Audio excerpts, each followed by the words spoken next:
Nous allons maintenant voir ensemble l'exercice GM 106, pierre au fond. Donc, je vais d'abord lire la consigne. Ce schéma indique les dimensions intérieures d'un réservoir d'eau. On plonge dans ce réservoir rempli à 1 mètre du bord 24 cubes de pierre de 0,5 m d'arête chacun. L'eau va-t-elle déborder? Bon, alors tout d'abord la chose à se dire, puisque c'est un réservoir, ben forcément, puis qu'on nous dit que l'eau sera à 1 mètre du bord, forcément en hauteur, ça veut dire que ici, eh bien, il y a 1 mètre, on va dire si je mets ici, ben là il y aurait 1 mètre jusqu'à, on va dire, au sommet du réservoir. Bon, ce qui veut dire que l'eau a une hauteur de 3,5 mètres. On plonge des cubes de pierre dedans.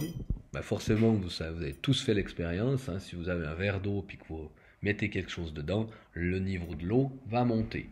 C'est logique.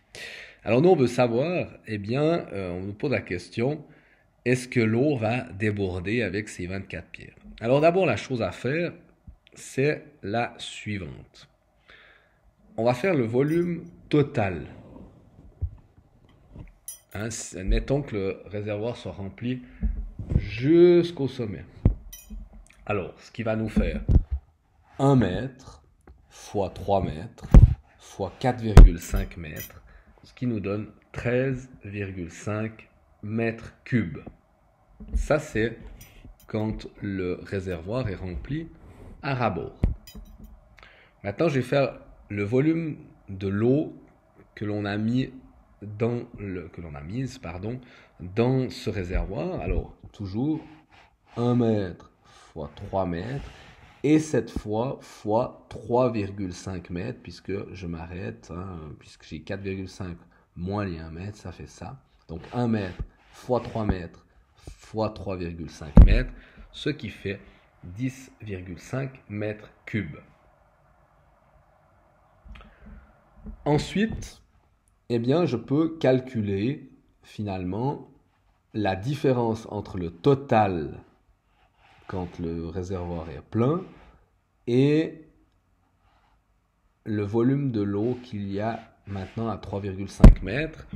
Donc, je fais volume restant, on pourrait marquer, c'est-à-dire 13,5 mètres cubes moins 10,5 mètres cubes, ce qui fait 3 mètres cubes. Donc il reste 3 mètres cubes dans ce réservoir. Ok. Maintenant, je vais faire le volume des 24 pierres. Donc on sait que ce sont des cubes. Donc ils ont tous 0,5 mètres d'arête, donc toutes les arêtes. Donc on va faire volume des cubes en mètres cubes. Donc 0,5 mètres fois 0,5 mètres fois 0,5 mètres fois 24, ce qui nous donne 3 mètres cubes.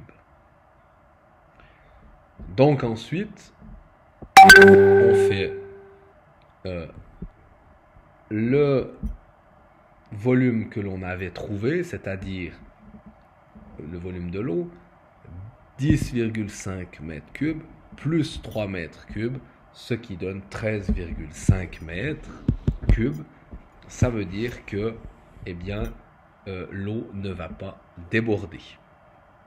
Voilà. Si vous avez des questions, n'hésitez pas à m'en faire part. Merci.